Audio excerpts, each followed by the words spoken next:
If you're a realtor, I'm here to tell you that you are leaving thousands and thousands and thousands of dollars on the table, when alternatively, you could be helping out so many more people and putting more money in your pocket. I'm going to tell you 3 ways that you can make more money by leveraging the same database, the same relationships, the same resources that you already have, and help more people. What are those 3 things, you might ask? Let's get into it right now.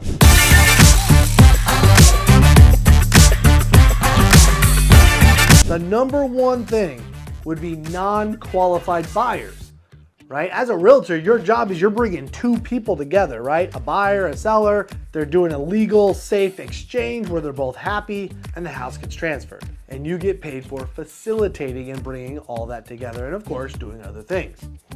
Now, sometimes you come across these non-qualified buyers. Well, your typical answer is, sorry, I can't help you right now. In fact, you're trying to disqualify him so fast because you don't want to waste your time, and I don't blame you. However, there's a resource there.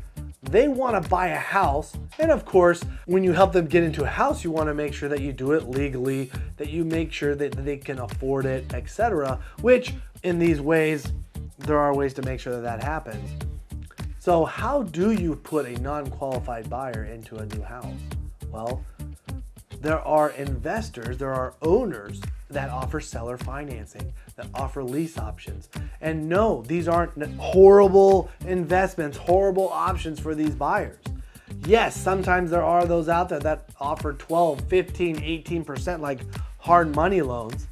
However, a lot of the houses that we sell are at 4, 5, 6% interest. Whether we do seller financing or whether they take over an existing loan, we can actually make it a lot more affordable for them and do it in a nice, safe, legal manner. So stop leaving money on the table with non-qualified buyers. Number 2, lending. You are already connecting people together. I bet you if you're a listing agent, you might list properties for house flippers sometimes. Well, what does that house flipper need? Well, if they're doing any sort of volume on a house, they are buying the house with hard money loan. They are getting another loan to probably pay for renovations. They might even have to get a loan to do a double close and do transactional lending. There could be one transaction with 3 different types of loans. How come you're not connecting them to someone else that has that money and be able to be paid in the process? You're just providing more resources to your clients. We also did a loan recently where someone that has arrears, so basically for someone that has started to miss payments and starting to go in foreclosure. However, if they have a lot of equity, what happens when you go in foreclosure? You only get lowball offers from investors. So what we can offer, or another investor in your area, can be, let's give a loan to this seller so they can actually pay their arrears, bring it out of foreclosure so their real estate agent can sell it for top dollar without having that scarlet letter. And then just paying the investor back the loan and allowing them to make a profit. Well, if your seller can make $100,000 plus for removing that scarlet letter, I think that sounds like a win-win-win. Now, number 3 is to just think outside the box. A lot of these transactions can still happen on the MLS, but they're just to be creative. And what does that mean, to be creative?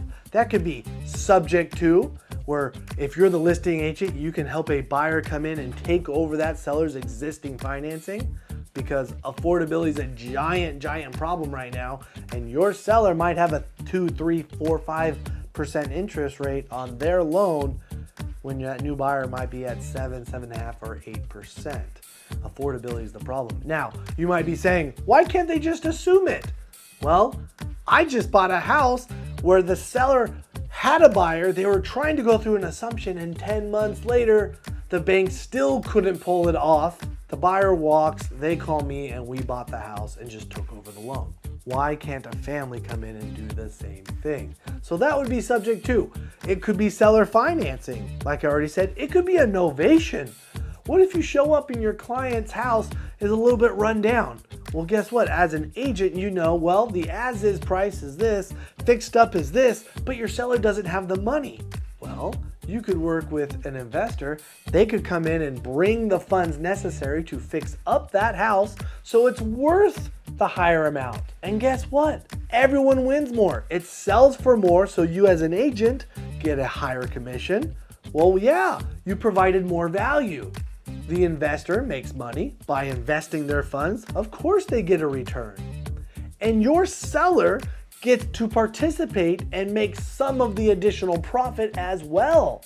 Win, win, win.